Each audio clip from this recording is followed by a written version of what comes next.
ممبر شریف پر رونق افروز معزز علماء کرام و شعراء اعظام و حاضرین مجلس، السلام علیکم ورحمۃ اللہ وبرکاتہ۔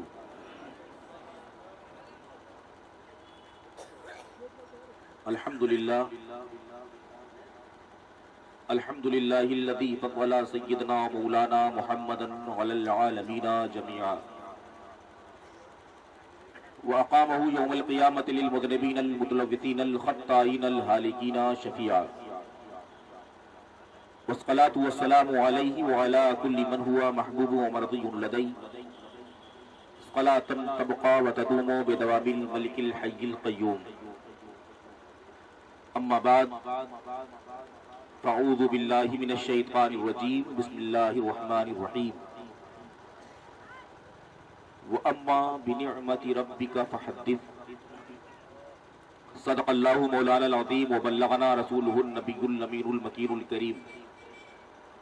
ونحن علی ذلک لمن الشاہدین والشاکرین والحمد للہ رب العالمین۔ حضرات، آئیے سب سے پہلے آقائے نامدار مدنی تاجدار، ہم غریبوں کے غمگسار، بے کسوں کے کس، بے بسوں کے بس، لمبے لمبے ہاتھوں سے بھیک دینے والے آقا، بے سہاروں کے سہارے،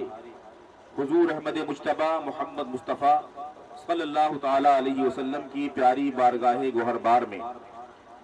درود و سلام کا نذرانہ پیش کریں اور بآواز بلند پڑھیں، اللہم صلی علی سیدنا مولانا محمد معادن الجود والکرم وآلہ الکرام ومنہ الکریم وبارک وسلم، صلاۃ و سلام علیک یا رسول اللہ صلی اللہ تعالی علیہ وسلم۔ ہماری اور آپ کی یہ سعادت مندی ہے کہ اللہ رب العزت نے ہمیں یہ حسین موقع فراہم فرمایا کہ ہم اس کے سب سے محبوب نبی، تاجدار انبیاء، ختم الرسل، سید الکونین صلی اللہ تعالی علیہ وسلم کے ذکر کی محفل پاک میں بیٹھ کر اپنا مقدر سنوار رہے ہیں۔ رسول کونین صلی اللہ تعالی علیہ وسلم کی آمد کا یہ مبارک وقت، مبارک تاریخ، جس میں تمام عالم میں مسلمانان اہل سنت اپنے اپنے طور پر خوشیوں کا اظہار کرتے ہیں اور آج عام طور سے بٹنے ہوئے خیرات کے مستحق بنتے ہیں۔ حضرات، ہمارے اور آپ کے آقا و مولا صلی اللہ تعالی علیہ وسلم کی شان اقدس میں زمانے رسالت سے ہی مدح سرائی کی جاتی ہے، آپ کی تعریف و توصیف، آپ کی خوبیوں کو سارے زمانے کے سامنے اجاگر کیا جاتا ہے، لیکن ہمیں اور آپ کو بخوبی معلوم ہے اب آج کل زمانے رسالت کے بعد کے شعراء، مداحان رسول، نعت خوانان مصطفیٰ سن کر، پڑھ کر، غور کر کے آپ کے بارے میں کچھ کہتے اور لکھتے ہیں، لیکن وہ زمانہ جس زمانے اقدس میں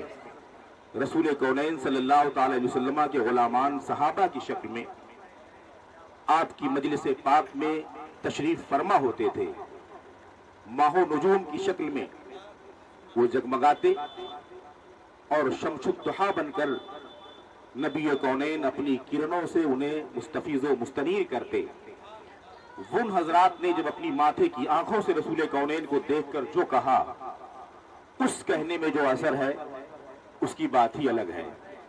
اس بارگاہ کے مقبول ترین شاعر دربار رسالت، مقبول بارگاہ رسالت،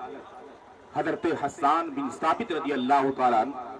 جن کو یہ شرف بھی حاصل ہے کہ رسول کونین صلی اللہ تعالیٰ علیہ وسلم نے حدیث پاک سے اس بات کا ثبوت ہے، ممبر شریف پر چادر بچھوائی اور حضرت حسان بن ثابت کو حکم دیا کہ یہاں کھڑے ہو کر تم مدح سرائی کرو، جس سے سمجھ میں آتا ہے کہ نبی کی نعت کہنا، سننا، سنانا یہ عین شریعت کے مطابق ہے اور اللہ و رسول کی رضا اور خوشنودی کے مطابق ہے۔ ایسی شخصیت جنہیں حسان بن ثابت کہا جاتا ہے، آج ہم کہتے ہیں نبی ایسے تھے، نبی یہ تھے، نبی کی یہ عظمت ہے، وہ شاعر جب جنہوں نے اپنی نگاہ سے دیکھا تو چہرے پاک پر نظر پڑتی تو عرض کرتے ہیں وَأَحْسَنُ مِنْكَ لَمْ تَرَ قَطُّ عَيْنِي، اے اللہ کے رسول آپ جیسا حسن والا میری نگاہ نے دیکھا ہی نہیں۔ پھر دوسرے مصرے میں کہتے ہیں وَأَجْمَلُ مِنْكَ لَمْ تَلِدِ النِّسَاءُ، اور آپ جیسا جمال والا دنیا کے کسی ماں نے جنا ہی نہیں۔ پھر عرض کرتے خُلِقْتَ مُبَرَّأً مِنْ كُلِّ عَيْبٍ، اے میرے پیارے آقا میری نگاہیں بتا رہی ہیں، میرا دیدار یہ بتا رہا ہے، میرا اذعان یہ کہتا ہے کہ آپ ہر نقص ہر عیب سے پاک بنا کر پیدا کیے گئے ہیں۔ كَأَنَّكَ خُلِقْتَ كَمَا تَشَاءُ، گویا کہ آپ ایسے پیدا کیے گئے ہیں جو آپ کے شایان شان تھا، جو آپ کی ذات کے لائق تھا، جو آپ کی منشا کے مطابق تھا، جو آپ کو شوبھا تھا، جو آپ کو بہتر تھا، آپ کے مناسب تھا۔ مسلمانوں، اس شاعر دربار رسالت نے جس حقیقت کی ترجمانی اپنے انداز میں کی تھی، اب اسی حقیقت کو آج کے شعراء جب اپنے اپنے پیرائے میں ڈھالتے ہیں تو اس زمانے کا استاذ الشعراء حسان الہند، ہندوستان کے حسان، سیدی سرکار اعلیٰ حضرت مجدد دین و ملت الشیخ امام احمد رضا خان فاضل بریلوی جب حضرت حسان بن ثابت کے اس شعر کو پڑھتے ہیں اور سنتے ہیں تو اپنے پیرائے میں عرض کرتے ہیں اللہ کے رسول حضرت حسان بن ثابت نے کہا تھا وَأَحْسَنُ مِنْكَ لَمْ تَرَ قَطُّ عَيْنِي، آپ جیسا حسن والا میری نگاہ نے دیکھا نہیں۔ میں یہ عرض کرتا ہوں لَمْ يَأْتِ نَظِيرُكَ فِي نَظَرٍ مِثْلِ تُنَشُدْ پیدا جانا، لَمْ يَأْتِ نَظِيرُكَ فِي نَظَرٍ مِثْلِ تُنَشُدْ پیدا جانا، جگراج کو تاج ترے سر سو ہے، آقا تجھ کو شہ دوسرا جانا۔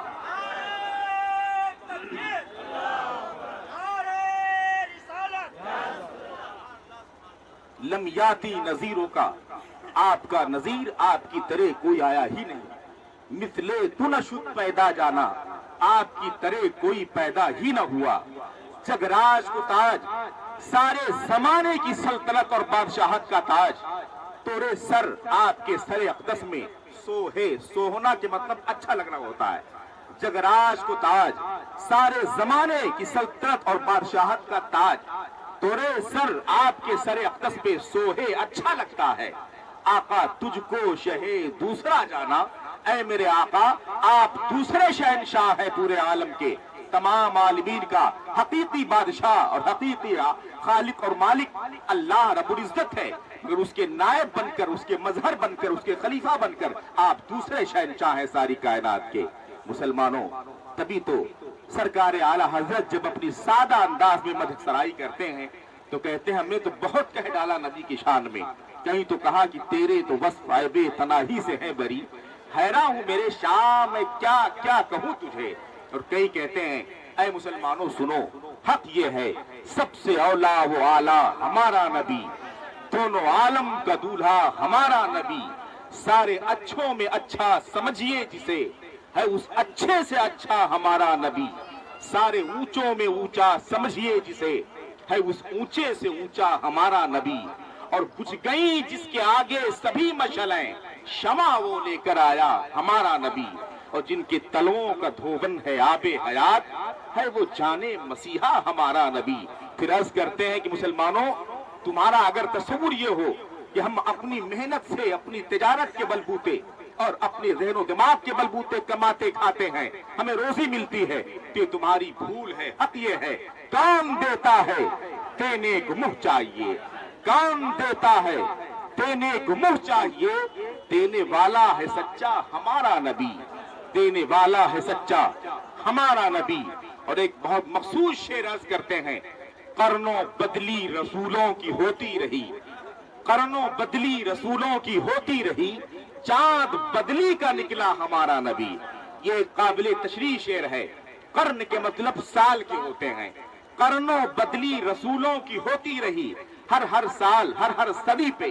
رسولوں کی تبدیلیاں ہوتی رہی۔ آپ سنتے اور پڑھتے ہوں گے قرآنی آیات یہ بتاتے ہیں کہ اللہ رب العزت نے کسی زمانے میں کسی کو نبی بنا کے بھیجا، ان کا دور نبوت ختم ہوا، دوسرا نبی مبعوث کر دیا گیا۔ ایک زمانے کے لیے کوئی نبی بنا، ایک خاص خطے کے لیے کوئی نبی بنا کے بھیجا گیا، کوئی خاص قوم کے لیے نبی بنا کے بھیجا گیا۔ جیسے جیسے ان کا زمانہ جاتا دوسرا نبی مبعوث ہوتا، اس کی نبوت چلتی۔ سرکار اعلیٰ حضرت کہتے قرنوں بدلی رسولوں کی ہوتی رہی، ہر صدی پر رسولوں کی تبدیلیاں ہوتی رہی۔ وہ آئے ان کا دین چلا، دوسرے نبی آئے ان کا دین چلا، وہ گئے تیسرے نبی آئے ان کا دین چلا، لیکن چاند بدلی کا نکلا ہمارا نبی۔ اس بدلی میں دو معنی ہے۔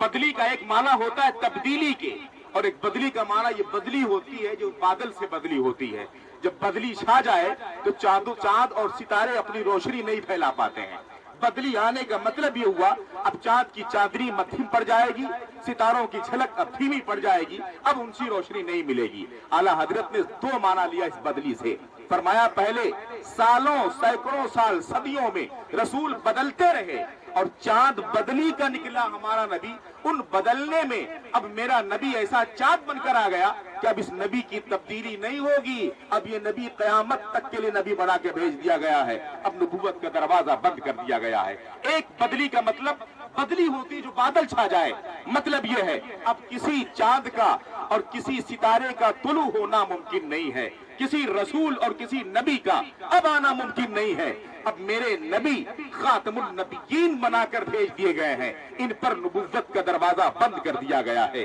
چاند بدلی کا نکلا ہمارا نبی۔ مسلمانوں، سارے انبیاء کا زمانہ محدود تھا، متعین تھا، خاص قوم کے لیے نبی بنا کے بھیجا جایا کرتے تھے، خاص خطے کے لیے نبی بنا کر بھیجا جایا کرتے تھے، لیکن میرے نبی کے بارے میں اللہ رب العزت کا ارشاد گرامی ہے وَمَا أَرْسَلْنَاكَ إِلَّا كَافَّةً لِلنَّاسِ۔ اے میرے محبوب، اب تک نبیوں کی تبدیلیاں ہوتی رہی، ہر ایک قرن ایک زمانے کے لیے نبی بن کر آتے تھے، ایک خطے کے لیے نبی بن کر آتے تھے، لیکن میں نے تمہیں تمام لوگوں کے لیے نبی بنا کر بھیج دیا ہے۔ آدم سے لے کر عیسیٰ تک جتنے انبیاء و رسول ہیں ان کے بھی تم نبی ہو، تم نبیوں کے نبی ہو، رسولوں کے رسول ہو، تمام مخلوق کے نبی ہو۔ حق یہ ہے خلق سے اولیاء، اولیاء سے رسول، اور رسولوں سے اعلیٰ ہمارا نبی۔ مسلمانوں، ایسے اعلیٰ نبی کی محفل پاک میں ہم اور آپ شریک ہو کر اپنی سعادت مندی کا اظہار کر رہے ہیں اور ان کے فیوز و برکات سے خوب مالا مال ہو رہے ہیں۔ اس مجلس کے انعقاد کے بارے میں میں بہت پہلے بتا چکا ہوں، یہ نہ ناجائز ہے نہ شرک و بدعت ہے، بلکہ یہ اپنے اپنے مقدر کی بات ہے کہ جو سنت نبوی اور سنت الہیہ پر عمل کر کے آدمی محفل میلاد کا ذکر کر لے۔ قرآن کی مشہور آیت کریمہ ہے، اللہ فرماتا ہے وَإِذْ أَخَذَ اللَّهُ مِيثَاقَ النَّبِيِّينَ، جب اللہ رب العزت نے نبیوں سے عہد و پیمان لیا تھا اپنے طور پر عالم ارواح میں، خدائے وحدہ لا شریک نے تمام نبیوں کو اپنی قدرت کاملہ سے اکٹھا فرمایا۔ تمام انبیاء موجود ہیں اور موجود کرنے والا خدائے وحدہ لا شریک ہے۔ محفل نبیوں کی ہے اور محفل میں سنانے والا خدائے وحدہ لا شریک ہے، ذکر کرنے والا خدا اور سننے والے محفل میں انبیاء کی جماعت۔ اللہ فرماتا ہے میرے نبیوں، تمہیں معلوم ہے میں تمہارے پاس کتاب و حکمت بھیجوں گا، تمہارے پاس میرا ایک محبوب رسول آئے گا، جس محبوب رسول کے آنے پر وہ رسول جب موجود ہوگا تمہارے اعمال کی وہ تصدیق بھی کرے گا۔ تم پر ضروری ہے کہ جب میرا آخری نبی آئے تو تم اس پر ایمان لاؤ اور تم سب اس کی مدد کرو۔ ابھی انبیاء نے کوئی جواب نہ دیا تھا، پھر خدا فرماتا ہے اَأَقْرَرْتُمْ، اے میرے نبیوں کیا تم نے اقرار کر لیا جو بوجھ میں نے تم پر ڈالا ہے، جو عہد و پیمان تم سے میں نے لیا ہے کہ تم لوگ نبی بنا کے ہر دور میں ضرور بھیجے جاؤ گے، لیکن تمہارے بعد ایک ایسا نبی آئے گا جو تمام نبیوں کا نبی ہوگا اور تم سب پر ضروری ہوگا کہ تم سب اس نبی پر ایمان لے آؤ اور اس کی مدد کرو۔ کیا تم نے اقرار کیا جو میں نے بوجھ تم پر ڈالا ہے؟ سارے انبیاء نے زبان کہا اقررنا، ہاں مولا ہم سب نے اقرار کر لیا۔ اب اللہ رب العزت فرماتا ہے اے میرے نبیوں، جو تم نے اقرار کیا ہے تم اس اقرار اور عہد و پیمان پر گواہ بن جاؤ، اور میں بھی تمہارے ساتھ گواہی دینے والوں میں سے ہوں کہ میرے نبی پر سب کو ایمان لانا پڑے گا اور سب کو اس کی مدد کرنی پڑے گی۔ فمن تولى بعد ذلك، اب اس کے بعد جو اس اقرار سے پھرے گا مڑے گا بات نہیں مانے گا وہ فاسقین میں سے شمار کیا جائے گا، نافرمانوں میں سے شمار کیا جائے گا۔ گویا خدا یہ بتاتا ہے میرے نبی کی تعظیم و توقیر میں جو کمی کر دے گا، ان کے ذکر سے جو روح گردانی کرے گا، ان کی محفل سے جو اعراض کرے گا، ان کی عظمت پر جو انگلیاں اٹھائے گا وہ فاسقین میں سے شمار کیا جائے گا۔ یہ چار پیر کے جانور کی شکل میں انسان نہیں، انبیاء اور رسول بھی اگر انکار کر بیٹھے تو انہیں بھی حد سے تجاوز کرنے والا مانا جائے گا، انہیں بھی بات نہ ماننے والا مانا جائے گا، جس سے سمجھ میں آتا ہے کہ اللہ رب العزت اس بات کا ثبوت ہی فراہم کرتا ہے کہ میرے نبی اور میرے رسول جو دنیا میں بھیجے گئے ہیں، میرے تمام نبیوں کے بعد یہ نبی جائیں گے اور میرے بندے سمجھیں گے نبیوں کا زمانہ گزر گیا، سب اپنے مزارات میں چلے گئے۔ تو اپنے مزارات میں جانے کا مطلب یہ نہیں ہے کہ معاذ اللہ وہ مر کر مٹی میں مل گئے، بلکہ حقیقت یہ ہے ان اللہ حرم علی الارض ان تاکل اجساد الانبیاء، بے شک اللہ رب العزت نے زمین پر حرام فرما دیا ہے وہ نبیوں کے جسموں کو کھائے۔ نبی اللہ حی، اللہ کے نبی زندہ ہوتے ہیں، یرزق انہیں روزی دی جاتی ہے۔ اور اللہ نے اس آیت میں جو فرمایا تھا کہ تمہیں میرے نبی پر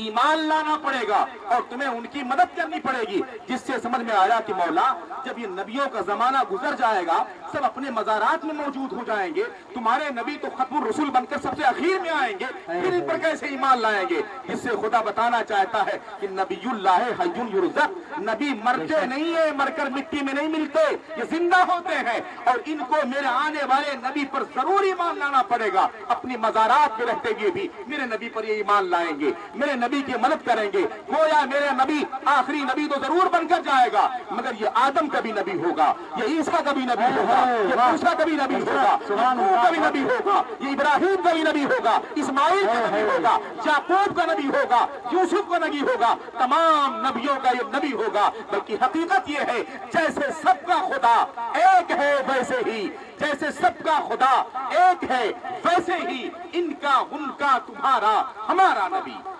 نعرہ تکبیر، نعرہ رسالت، علامہ قمر الدین صاحب قبلہ، نعرہ تکبیر،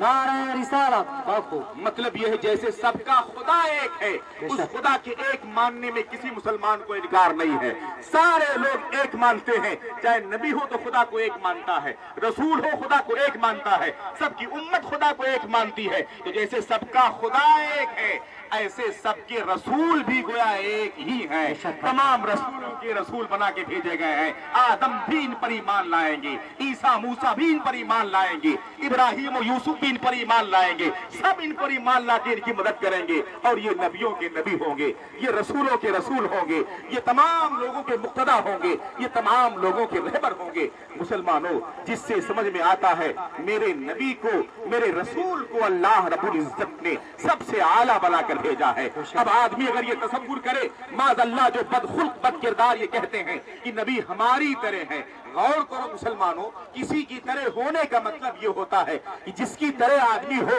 وہ مشبہ بھی پہلے سے موجود ہو، جس سے تشبیہ دی جائے وہ پہلے سے موجود ہو تو آدمی کہتا یہ اس کی طرح ہے۔ آدمی کیا، حضرت رسول کونین آدم کی بھی طرح نہیں ہے۔ آدم علیہ الصلوۃ والتسلیم جن کی طرف منسوب کر کے پوری دنیا کو، انسانی برادری کو آدمی کہا جاتا ہے۔ آج ہم آدمی انسان کیوں کہلاتے ہیں؟ حضرت آدم کے نسل پاک سے ہم ہیں۔ سب سے پہلے حضرت آدم کو اللہ رب العزت نے بنایا تھا، انہی آدم سے نسلیں پھیلی، ہم سب آدمی کہلائے۔ وہ آدم جو ہمارے جد اعلیٰ ہیں، جن کی طرف نسبت کرتے ہوئے تمام انسانوں کو آدمی کہا جاتا ہے، انسان کہا جاتا ہے، بشر کہا جاتا ہے۔ اس بشر اور آدمی کے طرح اللہ کے رسول کیا ہوتے؟ آدم کی طرح بھی میرے نبی نہیں ہے۔ ابھی آدم کو وجود بھی نہ ملا تھا، میرے نبی کو اللہ رب العزت نے پیدا فرما دیا تھا۔ صرف پیدا نہیں فرمایا تھا بلکہ حقیقت یہ ہے ابھی ہم دیکھتے ہیں کہ نبی کا چہرہ انسانوں جیسا ہے، اٹھتے بیٹھتے انسانوں جیسے ہیں، تو معاذ اللہ اس مقدمے میں آ کر کے، اس فریب میں آ کر کے آدمی کہتا ہے آدمی کی طرح نہیں۔ مسلمانوں، حضرت آدم کو تو میرے نبی کے نور سے بنایا گیا ہے، میرے نبی کے نور کا حصہ اور صدقہ ہے۔ نبی فرماتے ہیں میری امت کے لوگوں، تم مجھے آدمی کی طرح کہنا چاہتے ہو، آدم کی طرح کہنا چاہتے ہو، تم فریب میں دھوکے میں مت آؤ۔ جس آدم کو سب سے پہلے موجود دیکھ کر تم سمجھتے ہو کہ آدم کا وجود پہلے تھا، نہیں نہیں، اس آدم سے پہلے میرا وجود تھا، وجود نہیں تھا۔ نبی فرماتے ہیں کنتو نبی و آدم بین الماء والدین، میں صرف موجود نہیں تھا بلکہ میں نبی تھا اور آدم ابھی پانی اور مٹی کے درمیان تھے. ابھی آدم کو بنایا ہی نہ گیا تھا اور مجھے نبوت مل چکی تھی, مجھے رسالت مل چکی تھی, جس سے سمجھ میں آتا ہے وہ جو نہ تھے تو کچھ نہ تھا, وہ جو نہ ہو تو کچھ نہ ہو, وہ جو نہ تھے تو کچھ نہ تھا, وہ جو نہ ہو تو کچھ نہ ہو, جان ہے وہ جہان کی, جان ہے تو جہان ہے. بے شک. نعرہ تکبیر, نعرہ رسالت, جشن عید میلاد النبی. بہت خوب. مسلمانوں, جس سے سمجھ میں آتا ہے میرے نبی سب سے اعلیٰ ہیں, میرے نبی سب سے بالا ہیں, انہی کے صدقے میں اللہ رب العزت نے ساری کائنات سمائی ہے. اگر وہ نہ ہوتے تو کائنات کا ایک ذرہ وجود نہیں پاتا. اگر نبی نہیں ہوتے تو نہ آدم بنائے جاتے, نہ آدمیت بنائی جاتی, نہ نبی ہوتے نہ رسول ہوتے. حدیث قدسی ہے, رسول کونین کا ارشاد گرامی ہے, جو نبی کونین سے باتیں منقول ہوتی ہیں اسے حدیث کہی جاتی ہے. نبی کے قول و فعل و عمل کو حدیث کہا جاتا ہے. نبی کہہ دے حدیث بن جائے, نبی کرنے لگے حدیث بن جائے, نبی تصدیق کر دے حدیث بن جائے. حدیث کی بہت قسمیں ہیں, ان حدیثوں میں سب سے اعلیٰ جو حدیث ہوتی ہے اسے حدیث قدسی کہا جاتا ہے. نبوت تک جو حدیث منسوب ہوتی ہیں انہیں حدیث مرفوع کہا جاتا ہے. مگر روایت کرنے والے نبی ہوں اور زبان نبی کی ہو, بیان خدائے وحدہ لا شریک کا ہو تو اسے حدیث قدسی کہا جاتا ہے. راوی بہت مضبوط ہے, نبی کونین ہے, جس سے روایت ہے وہ اور مضبوط ہے, خدائے وحدہ لا شریک ہے. اس میں تو کذب کا اور جھوٹ کا شائبہ بھی نہیں ہو سکتا. اگر آدمی تصور بھی کر لے, گمان کر لے, کہہ دے زبان سے تو کفر ہو جائے, کافر ہو جائے. نبی فرماتے ہیں حدیث قدسی ہے, ورنہ نبی کا ہر فرمان وہ فرمان الہی ہی ہوا کرتا ہے. زبان نبی کی ہوتی ہے, بات اللہ رب العزت کی ہوا کرتی ہے. خود خدا فرماتا ہے وما ينطق عن الهوى, وہ اپنی خواہش سے کچھ نہیں بولتے, ان هو الا وحی یوحی, یہ جو کچھ میرے محبوب بولتے ہیں یہ وحی الہی ہوا کرتی ہے. میری بات ہوتی ہے, زبان میرے محبوب کی ہوتی ہے. اعلیٰ حضرت کہتے ہیں خدائے وحدہ لا شریک, میں تیری بارگاہ میں سرنگو ہوں اور تیری اس آیت کریمہ سے میں نے یہ مطلب نکالا کہ وہ دہن جس کی ہر بات وہ دہن جس کی ہر بات وحی خدا, چشمہ علم و حکمت بلا کو سلام. مسلمانوں, وہ نبی جن کی ہر بات وحی الہی ہو, وہ نبی اپنی روایت نہیں حدیث قدسی کی روایت کرتے, کہتے میں بیان کرتا ہوں اور روایت اللہ سے میں کرتا ہوں. اللہ نے میرے بارے میں فرمایا میرے محبوب تیری شان تو اتنی بلند و بالا ہے کہ لولا کا لما خلقت الدنیا, محبوب اگر تمہیں بنانا مقصود نہ ہوتا تو میں دنیا کو وجود ہی نہ کرتا, زمین و آسمان بناتا ہی نہیں, دنیا اور دنیا والوں کو پیدا ہی نہ کرتا. دوسری حدیث قدسی ہے, رسول کونین فرماتے ہیں میرے امت کے لوگوں, خدا نے مجھ سے فرمایا محبوب اپنی امت سے بتا دو کہ تمہارا مرتبہ اتنا بلند ہے کہ لولا کا لما خلقت الجن والانس, اگر تمہیں بنانا مقصود نہ ہوتا تو نہ میں جناتوں کو پیدا کرتا نہ میں انسانوں کی بھیڑ پیدا کرتا. تمہاری وجہ سے میں نے جناتوں کے ہجوم پیدا کیے ہیں, تمہاری وجہ سے میں نے انسانوں کی بھیڑ پیدا کی ہے, تمہاری وجہ سے میں نے زمین بنائی ہے, آسمان بنایا ہے, چاند و سورج بنایا ہے, کائنات کے ہر ایک ذرے کو بنایا ہے, آدم سے لے کر عیسیٰ تک انبیاء کو تمہاری وجہ سے بھیجا ہے. تمہاری ذات نہ ہوتی تو کائنات کے کسی ایک ذرے کو وجود نہ ملتا. مسلمانوں, پھر تیسری حدیث قدسی میرے اور آپ کے آقا بیان فرماتے ہیں, ارشاد فرماتے ہیں میرے امت کے لوگوں صرف اتنا نہیں کہ میں نہیں ہوتا تو اللہ دنیا نہ بناتا, میں نہ ہوتا تو اللہ زمین و آسمان نہ پیدا کرتا, میں نہیں ہوتا تو چاند و سورج نہیں بناتا, میں نہیں ہوتا تو جناتوں انسانوں کو نہیں بناتا, بلکہ میرے رب نے تو مجھ سے یہاں تک فرمایا ہے کہ میرے محبوب صرف اتنا نہیں کہ تم نہیں ہوتے تو میں کائنات کے کسی ایک ذرے کو وجود نہیں دیتا, بلکہ حقیقت یہ ہے لولا کا لما اظہرت ربوبیتی, تمہیں بنانا مقصود نہ ہوتا تو میں اپنا رب ہونا بھی ظاہر نہ کرتا. نعرہ تکبیر, نعرہ رسالت, جشن عید میلاد النبی, علامہ قمر الدین صاحب قبلہ, نعرہ تکبیر, نعرہ رسالت. اللہ فرماتا ہے محبوب صرف یہ نہیں تم نہیں ہوتے تو نہ آدم کو وجود ملتا, نہ کسی نبی کو نبوت ملتی, نہ کسی رسول کو رسالت ملتی. تم نہیں ہوتے تو میں اپنا رب ہونا بھی ظاہر نہ کرتا. تم ہی آئے تو لوگوں نے مجھے معبود جان لیا, تم پیدا کیے گئے تو لوگوں نے مجھے خدا جان لیا. تم نہیں ہوتے تو نہ لوگ خدا کو جان پاتے, نہ کہ زمین ہوتی نہ آسمان ہوتا, نہ کائنات کا کوئی ذرہ ہوتا. حضرت سرکار اعلیٰ حضرت مجدد دین و ملت کی نگاہ جب ان تین احادیث قدسیہ پہ پڑتی ہے ہے تو پھر بارگاہ رسالت میں مدل کے عرض کرنے لگتے ہیں. وہ شاعر، وہ فنا فی الرسول شاعر، وہ عاشق رسول شاعر جن کی ہر ادا سنت مصطفی کی تصویر ہو، وہ ارشاد عرض کرتے ہیں اے پیارے مصطفیٰ صلی اللہ علیہ وسلم، آپ کی تینوں احادیث یہ بتاتی ہیں کہ آپ نہ ہوتے تو دنیا نہ بنائی جاتی، آپ نہ ہوتے تو اللہ زمین و آسمان کو نہ بناتا، آپ نہ ہوتے تو چاند و سورج نہ پیدا کیے جاتے، آپ نہ ہوتے تو نبوت نہ ملتی نبیوں کو، آپ نہ ہوتے تو رسالت نہیں ملتی رسولوں کو، کائنات کا کوئی ذرہ وجود نہیں پاتا، بلکہ حق یہ آپ نہ ہوتے تو خدا اپنا رب ہونا بھی ظاہر نہ کرتا. تو اے میرے آقا، تو میں تو یہ سمجھتا ہوں کہ زمین و زمان تمہارے لیے، تمہارے لیے، چنین و چنا تمہارے لیے، بنے تو جہاں تمہارے لیے، ذہن میں زباں تمہارے لیے، بدن میں ہے جان تمہارے لیے، آقا ہمارے جہاں تمہارے لیے، اٹھے بھی وہاں تمہارے لیے. نعرہ تکبیر، نعرہ رسالت، جشن عید میلاد النبی، علامہ قمر الدین صاحب قبلہ، نعرہ تکبیر،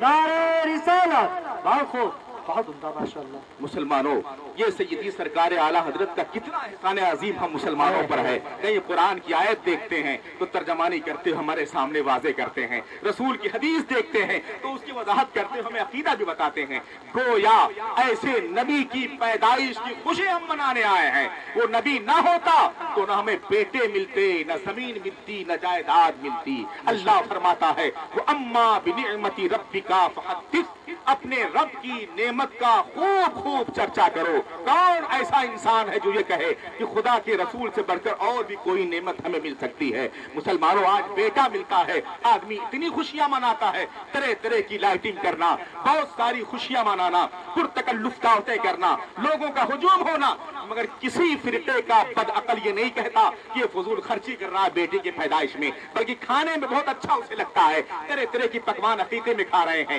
طرح طرح کے کھانے پیدائش میں کھا رہے ہیں، گانے بجانے ہیں، کئی دنوں تک عورتیں گاتی ناچتی ہیں، خوب کھلایا پلایا جاتا ہے، مگر کوئی انگشت نمائی نہیں کرتا. مگر وہ نعمت جب ہمیں ملی جس نعمت کے صدقے میں اللہ نے ساری کائنات سجائی ہے، جس نعمت کے صدقے میں اللہ نے ہمیں سب کچھ دیا ہے، جس نعمت کا حال یہ ہے کہ کون دیتا ہے دینے کو منہ چاہیے، دینے والا ہے سچا ہمارا نبی. اس نعمت کے آنے میں اگر اہل سنت والجماعت روشنیاں کر دیں، جھنڈے لگانے لگے، جلوس نکال دیں، خوشیاں بانٹنے لگے، نعرے لگانے لگے، تو ان کی بلی تھیلے سے باہر آ جاتی ہے، پیٹ میں درد ہونے لگتا ہے. یہ فضول خرچی ہے، یہ وقت خراب کرنا ہے، یہ بیجا دوڑنا ہے. نہیں مسلمانوں، فرق یہ ہے ہم اس محسن انسانیت کے احسان کو مانتے ہوئے اپنے سب سے عظیم نعمت کا چرچا کرنے کے لیے جائز طریقے سے جھنڈے بھی لگاتے ہیں، روشنیاں بھی کرتے ہیں، جلوس بھی نکالتے ہیں، دوسروں سے معارضہ مصافحہ کرتے ہیں. تم دنیا دار ہو، تمہیں صرف دنیا دکھتی ہے، ایک غیر کی پیدائش پر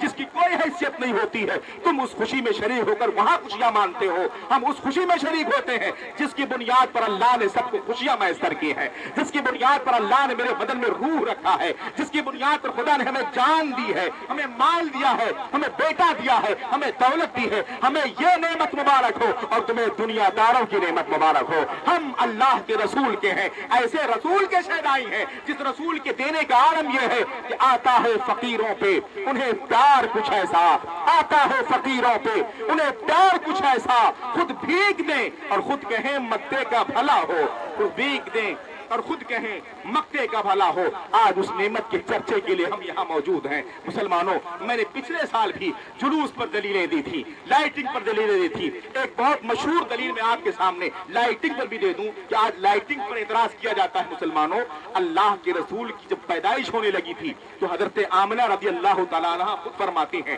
ان کی والدہ ماجدہ ہیں کہ جب میرے بیٹے کی پیدائش کا وقت قریب ہوا تھا تو میں کیا دیکھتی ہوں، میرے ساتھ اور عورتیں بھی موجود تھیں، حضرت مریم بھی ہے، حضرت آسیہ بھی ہے، اور پارسا عورتیں ہیں. وہ لوگ دیکھتی ہیں کہ چھت آسمان کی طرف نگاہ اٹھاتی ہے تو دیکھتی آسمان نیچے جھکتا ہوا چلا آ رہا ہے، خانے کعبہ کے قریب آسمان پہنچ گیا ہے. اور ایسا حصہ تھا آمد کا، رات ختم ہو رہی تھی، دن کی ابتدا ہو رہی تھی، ابھی تھوڑی اندھیری بھی ہے اور روشنی بھی شروع ہونے والی ہے. دن اور رات دونوں کو اللہ رب العزت نے محروم نہ رکھا اپنے نبی کی برکت سے. رات کو بھی دے دیا کہ تمہارا آخری وقت ہے، میرے